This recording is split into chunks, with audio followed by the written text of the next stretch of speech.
Welcome to TV5 top story. వీడు మళ్ళీ వచ్చాడు. ప్రజలు ఎందుకో 164 సీట్లు కూటమికి ఇచ్చారు. జగన్మోహన్ రెడ్డి గారికి 11 సీట్లు ఎందుకు పరిమితం చేశారు? ఎందుకు సార్ పాతగాయని మళ్ళీ రేపుతారు? నిజంగా లోకేష్ గారు రాసుకున్న రెడ్ బుక్ పూర్తి స్థాయిలో ఓపెన్ అయితే వైసీపీకి ఎమ్మెల్యేలుగా పోటీ చేయడానికి ఒక్క అభ్యర్థి కూడా దొరకడు. మొత్తం లాగేశారు కదా, ఏమీ లేదు అక్కడ.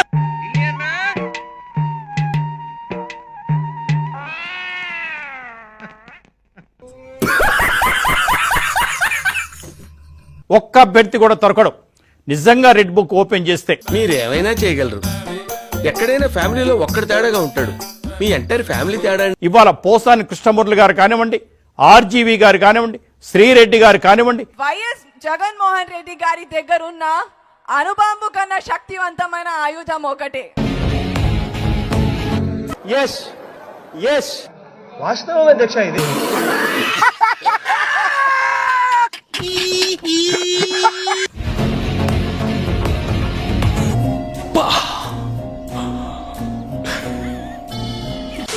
కొడాలి నాని గారు కానివ్వండి, వల్లభనేని వంశీ కానివ్వండి, వర్రా రవీందర్ రెడ్డి కానివ్వండి, లేదా సుధారాణి దంపతులు కానివ్వండి, కొంచెం టైం బట్టినా నేను వదిలిపెట్టాను. ఆడు మామూలు మనిషి కాదు రోయ్, ఆడు చెప్పే అన్ని నిజాలన్నమాట. ఆడు నాలాగే బిల్డప్లు ఇస్తున్నాడు అనుకున్నా. ఎవరు వీళ్ళంతా? ఎందుకు మాట్లాడుతున్నారు? ఎందుకు విచ్చలవిడితనమైంది? చేది నమ్మ బతుకు బురదలో పంది బతుకుతుంది, నువ్వు బతుకుతున్నావు ఎందుకురా? ఎదవన్నారు ఎదవ. ఎందుకు అచ్చోసిన ఆంబోతుల్లాగా సమాజం మీద పడి విశృంఖత్వం చేశారు? మంచి మర్యాద లేని ఎదవల్లారా, ఇల్లు కూడు కాసపడే కుక్కలా, ఇంతకాడికి వచ్చేపోయే నలుగురు దగ్గర ఒంటెలు తాగిన బెటర్ కదరా.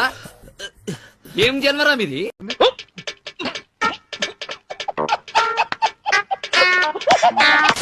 ఒక్కటి మాత్రం నిజం, ఎవరో ఒకరి మనోభావం కోసం వ్యవస్థలన్నీ ఏకమై ఒకరిని అరెస్ట్ చేసి అందరి మనోభావాలు దెబ్బతీయటం కరెక్ట్ కాదని చూడు. బూతులు తిట్టారు అని చెప్పి ఎవరికో బీపీ వచ్చి అభిమానస్తులు ఆప్యాయత చూపించేవాళ్ళు ఒక రియాక్షన్ అనేది రాష్ట్ర వ్యాప్తంగా కూడా అనిపిస్తుంది. మీరు చేస్తే ఆదర్శం, వేరే వాళ్ళు చేస్తే ఆవేశం. నీ బొందరా, నీ బొంద.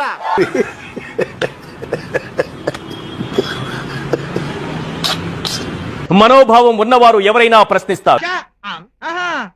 ఆ విషయం మాకు తెలుసులే. ఒకరి మనోభావం కోసం కోట్లాది మంది మనోభావాలు దెబ్బతీస్తే మనోభావానికి మీనింగ్ లేకుండా పోతుంది. తెలుసా ఆకిస్ పాక్ పాకిజాక్ సో ఆక్ పాక్ కరే పాక్లే చెప్పావు. ఫలితంగా మరికొంతమంది మనోభావం దెబ్బతింటుంది. ఈ విషయం తెలుసుకోకపోతే టోటల్ గా మనోభావమే లేకుండా పోతుంది. ఏమైందిరా నీకు? ఎందుకు ఎప్పుడు అట్లా చిరాకు పడుతుంటావు? వెయిట్ చేసిందా? అరే కారాప్రా లస్సీగా ఆశీర్వదించండి మావయ్య. రెడ్ బుక్ పరంగా మేము వెళ్ళాలి అనుకుంటే ఈరోజు వైఎస్ఆర్సీపీ నాయకులు ఎవరు రోడ్ల మీద తిరగరండి. నిజంగా భయం వేస్తుంది. వణుకు వచ్చేసింది నా కడుపులో నుంచా. ఇందులోని కక్షపూరితంగా ఎన్డీఏ గవర్నమెంట్ చేయాలి అనుకుంటే వైఎస్ఆర్సీపీ నాయకులు ఎవరు కూడా బయటకు తిరగలేరు. అలా భయపెట్టకండి అంకుల్, ఏదో చిన్న పిల్లలు ఇలాగే బ్రతకనివ్వండి అంకుల్.